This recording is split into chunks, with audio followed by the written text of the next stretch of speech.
देशवासियों को, विश्व के सभी बंधुओं को हार्दिक मंगल कामनाएं।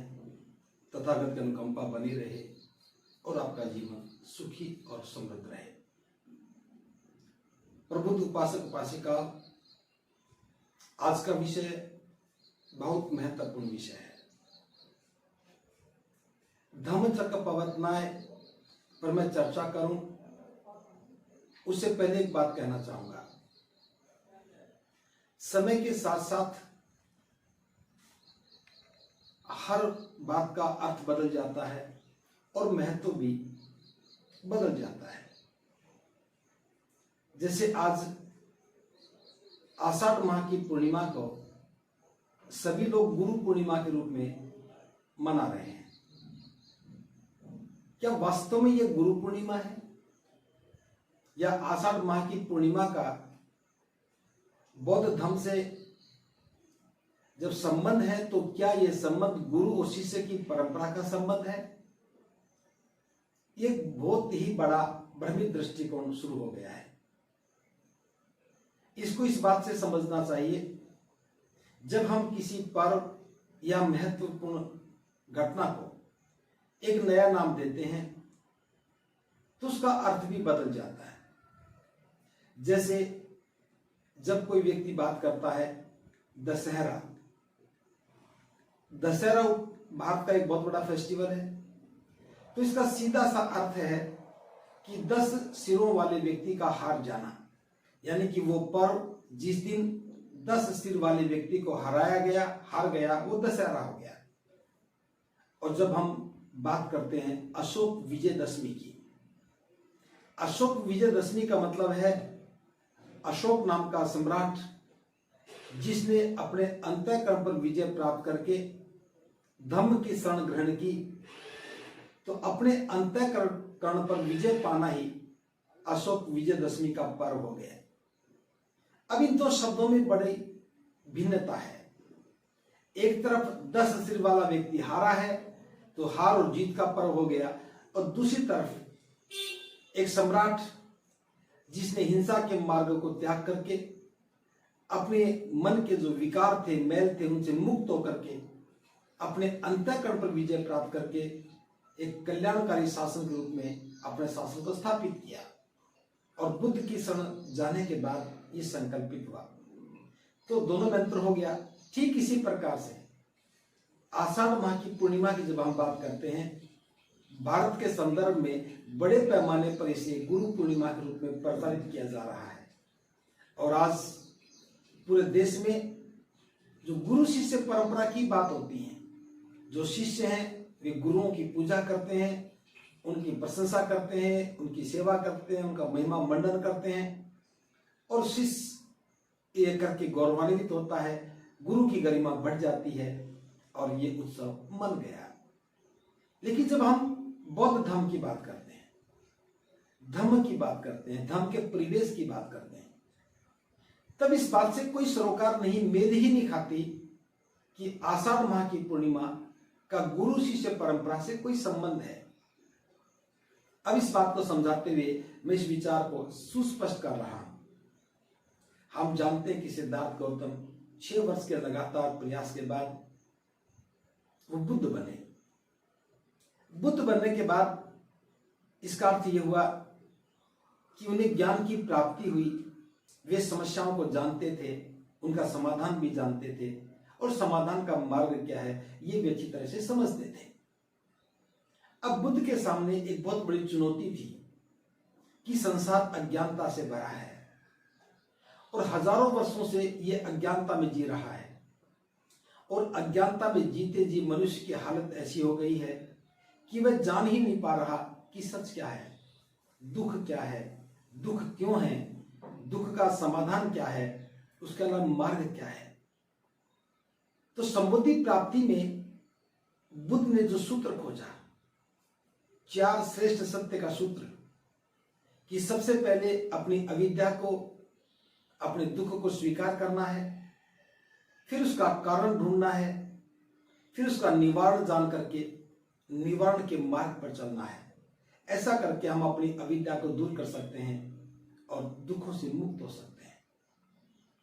अभी इस विचार को स्थापित करने में सबसे बड़ी बाधा यह थी कि जो व्यक्ति अज्ञानता में है उनको कैसे मुक्त किया जाए, उनके मन में जो पूर्वाग्रह बने हैं उनसे उनको कैसे मुक्त किया जाए।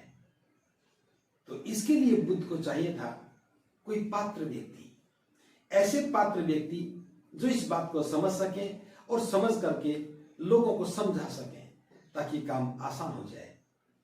और इसी पात्रता की तलाश में सबसे पहले बुद्ध ने आचार्य आलार कालम का ख्याल किया। उनके मन में विचार आया कि आचार्य आलार कालम एक श्रेष्ठ और योग्य शिक्षक हैं। उनके पास हजारों विद्यार्थी आते हैं, शिक्षार्थी आते हैं और सत्य की खोज में वो उनसे साधना सीखते हैं, ज्ञान लेते हैं, लेकिन वो अधूरे हैं क्योंकि सिद्धार्थ के रूप में 7 चरण तक की ध्यान साधना आचार्य आलार कालम ने सिखाई। उससे आगे जब पूछा तो उनका उत्तर था, हे सिद्धार्थ, मैं इतना ही जानता हूं, जितना जानता था सब बता चुका हूं, अब मेरे पास बताने के लिए कुछ और शेष नहीं है। अगर तुम्हें इससे आगे जानना है तो आगे जाओ। अधूरा ज्ञान था, उसे पूरा करने के लिए अगर मैं उन्हें उपदेश दूं तो उनका कल्याण होगा और ज्ञान का विस्तार होगा। लेकिन पता लगा कि वो दुनिया में नहीं है।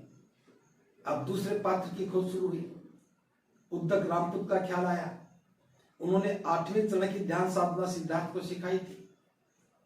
उनका उत्तर यही था कि मेरे पास इतना ही था, मैं सिखा चुका हूं। तो बुद्ध सोचने लगे, आचार्य उद्धक रामपुत भी एक सही पात्र हैं, मैं उनको ज्ञान दूं। पता चला कि वो भी दुनिया में नहीं है। तब इस खोज को आगे करते करते उन्हें विचार आया 5 परिव्राजकों का, जो तपश्चर्या के मार्ग में सिद्धार्थ के साथ थे, उनकी सेवा करते थे, मित्र भी थे। लेकिन सुजाता के भोजन देने के बाद सिद्धार्थ ने तपश्चर्या का त्याग किया। उसके बाद वो रुष्ट हो गए थे और छोड़ करके चले गए थे। बुद्ध सोचने लगे, वो मेरे मित्र थे, उनमें सेवा भाव भी था, वो गृह त्यागी भी थे और सबसे अच्छी बात वे सत्य की खोज में थे। इसे कोई बात नहीं कि वो मुझसे आज दुष्ट हैं। अगर मैं उन्हें ज्ञान दूं तो वे इसका एक सही उपयोग करके लोगों के कल्याण के लिए इसका उपयोग करेंगे। तो सही पात्र की खोज में बुद्ध बौद्ध गया से चल करके सारनाथ के मृगदाय वन में पहुंचे। और यहां उन दोनों के बीच में 5 परिव्राजक और बुद्ध के बीच में जो वार्तालाप होता है, इस बात को समझना बहुत जरूरी है।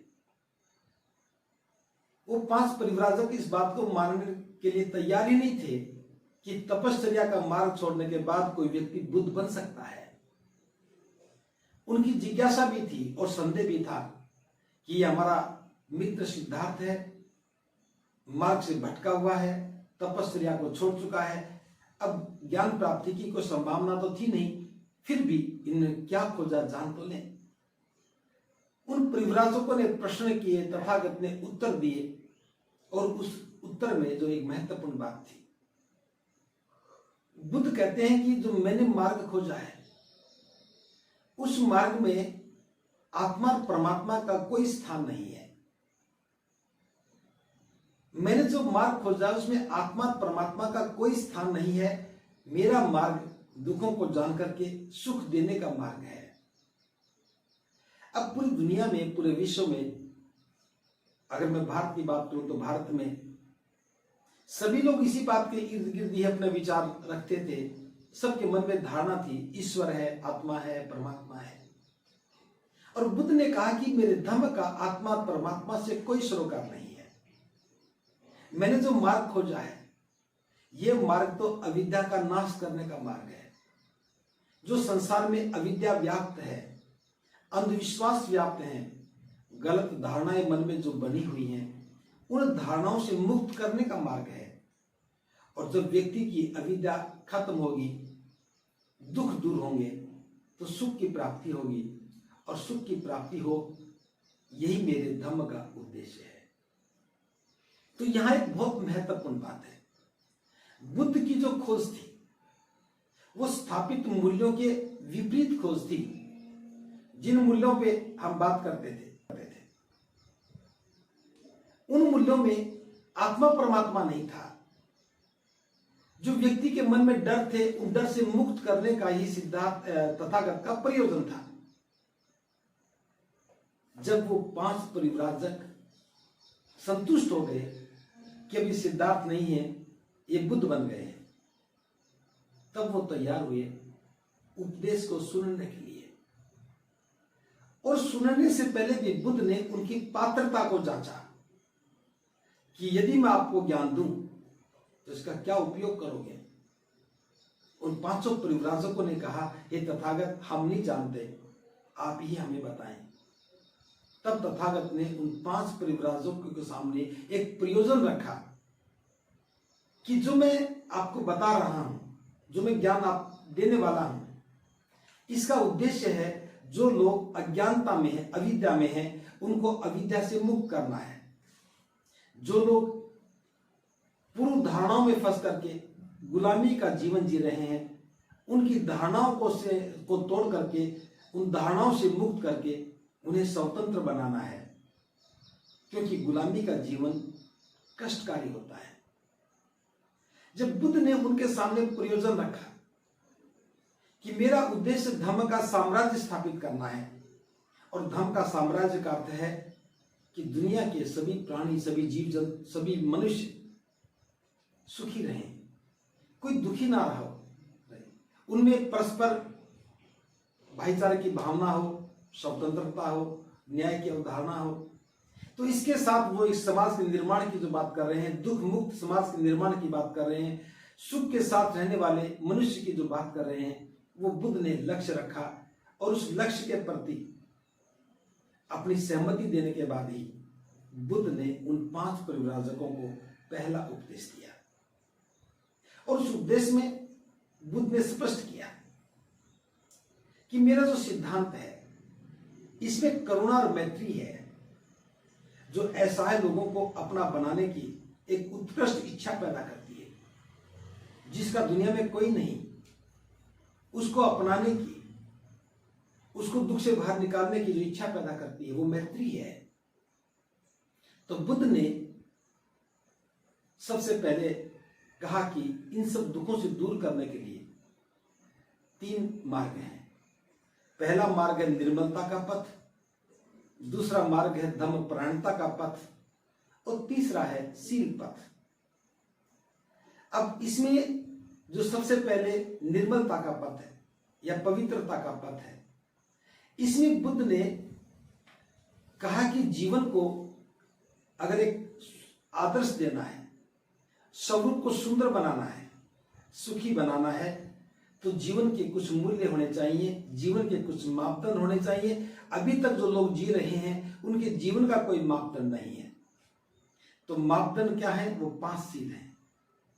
तो शील पथ में बुद्ध ने 5 मापदंड दिए, और उन 5 परिव्राजकों ने उन मापदंडों को स्वीकार किया। हाँ, अगर हम इन 5 मापदंडों पर जीवन जिएंगे, तब निश्चित रूप से हमारा जीवन श्रेष्ठ बनेगा।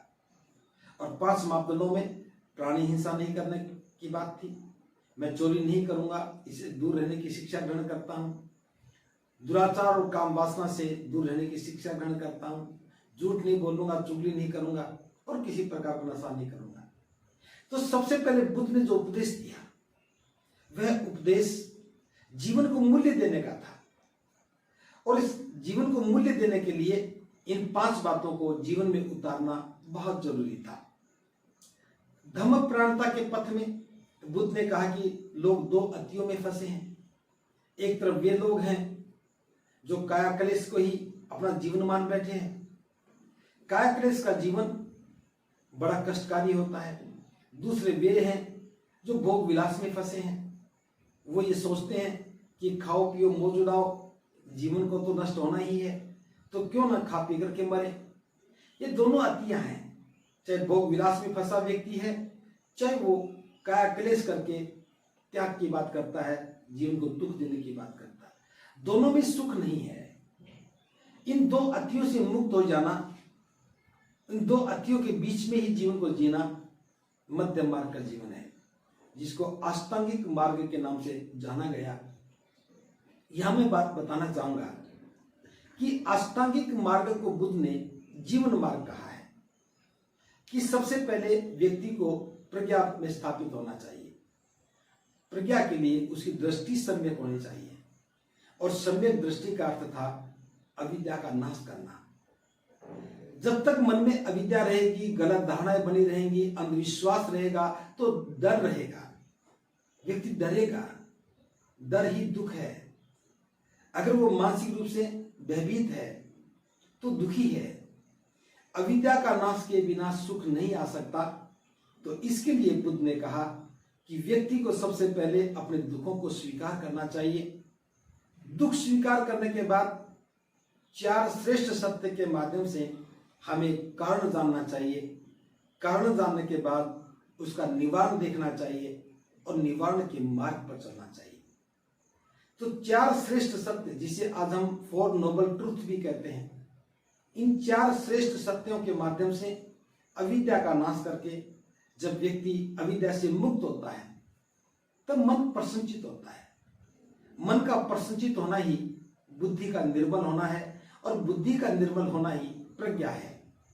इस प्रकार से जब व्यक्ति अपनी अविद्या को खत्म करेगा, अपनी जड़ताओं को तोड़ेगा, अंधविश्वास से मुक्त होगा, तो मन प्रसन्नचित होगा, बुद्धि निर्मल होगी, और बुद्धि की निर्मलता ही प्रज्ञा है।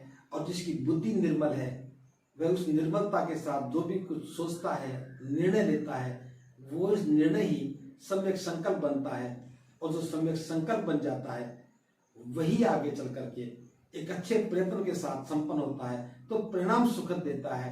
जब परिणाम अच्छे आना, बुद्धि की निर्मलता को और ज्यादा निर्मल बनाना है। तो प्रज्ञा के बाद सील, सील के बाद समाधि के मार्ग से होते हुए जब व्यक्ति काम करता है तब उसे परम सुख मिलता है, निब्बाण का द्वार खुल जाता है। तो तथागत ने कहा कि मध्यम मार्ग के अभ्यास से हमारे लिए निब्बाण का द्वार खुलता है। निब्बाण का द्वार खोलने के बाद, निब्बाण अभी मिला नहीं है, द्वार खुला है। उस निब्बाण में स्थापित रहने के लिए हमें पारमिताओं का अभ्यास करना है, क्योंकि बिना पारमिताओं के अभ्यास के निब्बाण नहीं मिलता है। द्वार खुला है, उस द्वार में हमें भरपूर सुख मिले, हम सुख और दुख की अवधारणा से ऊपर उठ जाए। निब्बाण का मतलब परम सुख है। परम सुख का अर्थ ये नहीं कि हम बहुत सुखी हो जाएं, एक ऐसी अवस्था जहां ना दुख हो और ना सुख हो, वो अवस्था ही निब्बाण की अवस्था है। लेकिन सामान्य तौर पर हम लोग परम सुख को मिलने वाला सुख ही मान लेते हैं। जब व्यक्ति के मन में सुख और दुख की अवधारणा ही ना हो, जब व्यक्ति सुख और दुख की मानसिकता से ऊपर उठ जाए, उसे एहसास ही ना हो कि दुख क्या है, सुख क्या है, उन दोनों की अनुभूतियों के बीच से गुजर जाए, वो निब्बाण है, वही परम सुख है। वरना तो सुख की कामना भी दुख देने वाली है, और दुख का एहसास भी दुख में जाने वाला है। तो बुद्ध ने जो उपदेश दिया, मैं इस उपदेश की चर्चा नहीं कर रहा हूं, मैं धम्मचक्र प्रवर्तन पर चर्चा कर रहा हूं। तो ये जो उपदेश दिया, ये जीवन में दुखों से मुक्ति का मार्ग था। बुद्ध ने 5 परिव्राजकों को उनकी पात्रता को जानने के बाद कैसे जीवन जिया जाए, कैसे जीवन को श्रेष्ठ बनाया जाए, कैसे जीवन के मूल्य स्थापित किए जाएं, और किस मार्ग पर चल करके हम अविद्या से मुक्त होकर के सुख का जीवन जी सकते हैं, ये उपदेश दिया। इस उपदेश की स्वीकार्यता के बाद वो 5 जो परिव्राजक थे, उन्होंने तथागत को अपने शास्ता के रूप में स्वीकार किया, और शास्ता के रूप में स्वीकार करने के बाद वो बुद्ध के अनुयायी बन गए। तो ये घटना एक शास्ता के द्वारा सही पात्र को तलाश करके, उनको सही मार्ग बता करके उनके मन को संकल्पित किया, और संकल्पित होने के बाद जब वे अनुसरण करने लगे तब वे बुद्ध के अनुयायी बने, और अनुयायी बनने के बाद अनुशासन में रह करके प्रशिक्षण लिया, और प्रशिक्षण लेने के बाद वे लोगों के कल्याण के लिए निकल पड़े। तो धम्मचक्र प्रवर्तन है, ये शब्द ही अपने आप में पूरी व्याख्या दे रहा है। आषाढ़ मास की पूर्णिमा को सारनाथ के मृगदाय वन में आकर के महाकारुणिक बुद्ध ने 5 परिव्राजकों को जो उपदेश दिया, उस उपदेश का मतलब था कि पूरी दुनिया में, पूरे विश्व में धर्म का चक्र गतिमान हो जाए, धर्म का पहिया घूमने लगे। धर्म का मतलब यह है कि दुख मुक्ति और सुख प्राप्ति का मार्ग लोगों के जीवन में उतरने लगे, लोग उस मार्ग पर चलने लगे और चल करके अपना जीवन संवारने लगे। अब सही अर्थों में धम्मचक्र प्रवर्तनाय लोक कल्याण का एक सूत्र है, लोक कल्याण का एक अवसर है। जितने भी विश्व में लोग हैं उन सब की कामना के लिए, उन सब के कल्याण के लिए मार्ग प्रशस्त करने का अवसर है। ये धम्मचक्र प्रवर्तनाय केवल 5 परिव्राजकों को उपदेश देने का ही पर्व नहीं है। 5 परिव्राजकों को जो उपदेश दिया है, उस उपदेश के पीछे जो भावना निहित है, वो भावना जन कल्याण की भावना है कि ये 5 परिव्राजक मेरे अनुयायी बन करके मेरा अनुसरण करते हुए ज्ञान को हासिल करेंगे, आचरण में उतारेंगे, और आचरण में उतरने के बाद जब इनका आचरण, इनका व्यक्तित्व अनुकरणीय हो जाएगा, तब ये लोगों को उपदेश देंगे, लोगों के पास जाएंगे, उनके कल्याण की बात करेंगे, उनकी अविद्या का नाश करेंगे, तो दुनिया में अंधकार खत्म होगा, प्रकाश होगा, दुख खत्म होगा, सुख मिलेगा। इस कामना के साथ धम्म के चक्र को गतिमान किया। तो सही अर्थों में ये धम्मचक्र प्रवर्तनाय हुआ है। बुद्ध ने लोक कल्याण के लिए उपदेश दिया है, लोगों को मार्ग प्रशस्त किया है। कोई भी व्यक्ति इस मार्ग पर चल सकता है, जो भी चलेगा उसका कल्याण होगा। 5 परिव्राजकों को एक पात्र के रूप में चुना था ताकि ये सीखेंगे तो ये लोगों मेरे काम को और आसान करेंगे। जिस विचार को मैंने दे रहा हूं ये जन जन तक पहुंचाने में मेरे सहायक बनेंगे।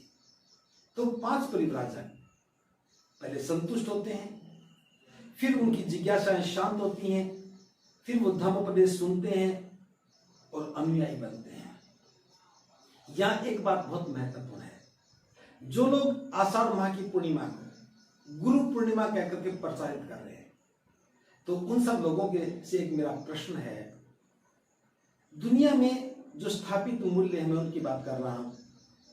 शिष्य जाता है गुरु के पास, कोई व्यक्ति गुरु के पास जाता है, याचना करता है कि हे गुरुदेव, आप मुझे अपना शिष्य स्वीकार करें। जब वो शिष्य स्वीकार करते हैं तब भी उनको ज्ञान देते हैं। तब गुरु और शिष्य के बीच में एक संबंध बनता है कि गुरु ने ज्ञान दिया शिष्य के अनुरोध पर, और शिष्य ने ज्ञान को स्वीकार किया, गुरु को गुरु धारण किया शिक्षक के रूप में। लेकिन यहां ये उल्टा है। 5 परिव्राजक बुद्ध के पास नहीं गए। 5 परिव्राजकों ने कभी इच्छा जाहिर नहीं की। ये तो बुद्ध थे जिनके पास खोज थी, जिनके पास मार्ग था, और वे एक सही पात्र की तलाश में थे कि मैं कितनी सुगमता के साथ लोगों तक इस बात को पहुंचा पाऊं। मुझे कुछ पात्र लोग चाहिए जो मेरी बात को समझ सके। साधारण व्यक्ति नहीं समझ सकेगा क्योंकि वो बहुत ज्यादा अविद्या में है। ये तो वही समझ पाएगा जो व्यक्ति अविद्या से मुक्त होगा। जो व्यक्ति अविद्या से मुक्त है वही व्यक्ति दूसरों का कल्याण कर सकता है। तो बुद्ध ने उन 5 परिव्राजकों को पात्र के रूप में चुना और स्वयं चल करके आए। आने के बाद बुद्ध ने उनकी परीक्षा ली, उनके मंतव्य को समझा, और मंतव्य को समझने के बाद जब वो तैयार हो गए, मानसिक रूप से तैयार हो गए, तब उनको पहला उपदेश दिया और अपना अनुयायी स्वीकार किया। तो यहां जो मार्गदर्शक है, बुद्ध मार्गदर्शक हैं, बुद्ध मार्ग प्रशस्त करने वाले हैं, और बुद्ध की ही खोज है, और वे उस मार्ग को जनता तक पहुंचाने के लिए ये प्रयास कर रहे हैं। तो बुद्ध इस दुनिया के शास्ता हैं। अगर हम शब्दों की गरिमा की बात करें तो पाली हमारी मूल भाषा है। पाली भाषा में बुद्ध के लिए एक शास्ता शब्द का प्रयोग हुआ है। शास्ता का अर्थ है मार्ग प्रशस्त करने वाला, मार्ग दिखाने वाला, कल्याण करने वाला। जब शास्ता का अर्थ मार्ग दिखाने वाला है तो ये मार्ग जो है, ये मार्ग जो दिखाया है ये लोक कल्याण के लिए दिखाया है। लेकिन जब गुरु शिष्य की परंपरा है वहां इसमें कोई संदेह नहीं, गुरु भी मार्ग प्रशस्त करता है। लेकिन गुरु शिष्य और ईश्वर के बीच में जो संबंध बनाता है उसके बीच की कड़ी बनता है। गुरु शिष्य को ईश्वर से जोड़ता है, ईश्वर और शिष्य के बीच में गुरु बैठता है तो पहले गुरु की महिमा मंडन होता है। जैसे कबीर साहब ने कहा, गुरु गोविंद दो खड़े काके लागू पाए, बलिहारी गुरु आपने गोविंद दियो मिलाए। कि गुरु और ईश्वर दोनों खड़े हैं, शिष्य पूछता है कि मैं किसके चरण स्पर्श करूं, तो कबीर साहब कहते हैं गुरु है जिसने गोविंद से मुलाकात करवाई है, इसलिए गुरु महत्वपूर्ण है, पहले गुरु को नमन करो। अब एक गुरु शिष्य परंपरा का एक नीतिगत वाक्य है, सूत्र है। इसलिए गुरु परंपरा में शिष्य गुरु को ही पहले महिमा मंडित करता है, उसका सम्मान करता है, फिर ईश्वर की आराधना करता है। यहां अगर बुद्ध की बात करें, धम्म की बात करें, बुद्ध ने 5 परिव्राजकों को किसी अज्ञात शक्ति से नहीं जोड़ा। बुद्ध ने 5 परिव्राजकों के अंतःकरण को उजागर किया, उनके संकल्प को जागृत किया, उनके मन में एक उद्देश्य की पैदा किया, और उद्देश्य पैदा होने के बाद प्रयास उनका जारी था और उन्होंने उस बात को स्वीकार किया। तो बुद्ध ने जो संबंध बनाया वो 5 परिव्राजकों का संबंध लोगों के कल्याण से था, कि जो आम व्यक्ति है, जनसाधारण है, उससे हमारा एक भिक्षु का एक संबंध होना चाहिए, उस संबंध से हम उनका कल्याण कर सके। तो भिक्षु बने थे उपासकों के कल्याण के लिए। भिक्षु और उपासक के बीच में एक संबंध बनाया बुद्ध ने, ताकि वो इसको जान करके अनंत लोगों का कल्याण कर सके। इस भावना में ईश्वर कहीं नहीं है, अज्ञात शक्ति कहीं नहीं है, और बुद्ध उन दोनों शक्तियों के बीच में, उन दोनों के बीच में कोई भी सूत्र का काम नहीं करते हैं। ना ही बुद्ध ने उन 5 परिव्राजकों को केवल अपनी महिमा मंडन के लिए तैयार किया। बुद्ध ने कहा कि धम्म महत्वपूर्ण है, धम्म से ही कल्याण होगा, धम्म पर चलने से ही सुख मिलेगा, धम्म महत्वपूर्ण है, यह व्यक्ति महत्वपूर्ण नहीं है। और इसी बात को हम समझे, बुद्ध ने धम्म में अपना कोई स्थान निश्चित नहीं किया। बुद्ध ने कभी नहीं कहा कि अपने कल्याण के लिए, धम्म पर चलने के लिए आप मेरा स्तुति गान करें, मुझे ही रटते रहें। धम्म ही है जो मार्ग प्रशस्त करेगा, धम्म ही है जो कल्याण का मार्ग देगा, और धम्म पर चलने से सुख मिलेगा। बुद्ध ने ज्ञान को बांटा और अपने आप को अलग कर लिया। इसलिए बुद्ध मार्गदर्शक हैं, बुद्ध शास्ता हैं, बुद्ध गुरु नहीं है, लोक गुरु नहीं है। अगर हम लोक गुरु कहकर के बुद्ध को संबोधित करते हैं तो निश्चित रूप में इस बात को मान लीजिए, जो लोक गुरु कहने वाले हैं, बुद्ध को गुरु कहने वाले हैं, अगर इस शब्द का सही अर्थ बनेगा तो गुरु ने कभी नहीं कहा कि मैं अंतिम हूं। गुरु ने कभी भी नहीं कहा कि मैं ही काम करने वाला हूं, मेरी आराधना करें। बुद्ध और गुरु में यही अंतर है। गुरु कहता है कि मेरे पास जो ज्ञान है, इस ज्ञान से मैं ईश्वर से संबंध जोड़ूंगा, तुम ईश्वर को पा सकते हो, इस मार्ग पर चलकर तुम अपना कल्याण कर सकते हो। लेकिन बुद्ध ने कभी नहीं कहा कि मैं तुम्हारा संबंध किसी और से जोड़ूंगा। बुद्ध ने कहा कि जो मैंने मार्ग खोजा है, बस वो मार्ग मैं प्रशस्त कर रहा हूं, जो इस मार्ग को समझ लेगा, जो इस मार्ग पर चलेगा, उसी का कल्याण होगा। अगर किसी ने 5 शीलों को समझ लिया, उन 5 शीलों को जीवन में उतार लिया, अपने जीवन के मापदंड के रूप में स्वीकार कर लिया, तो उसका कल्याण होगा, उसके जीवन में सुख मिलेगा, भले ही वो बुद्ध को स्वीकार करे या ना करे। बुद्ध ने अष्टांगिक मार्ग खोज लिया, 2 अतियों के बीच का मार्ग। जिस व्यक्ति ने अष्टांगिक मार्ग को समझ लिया, अपने जीवन को इस अष्टांगिक मार्ग के माध्यम से साध रहा है, उसके लिए निब्बान का द्वार खुलेगा, भले ही वो बुद्ध को याद करे या ना करे।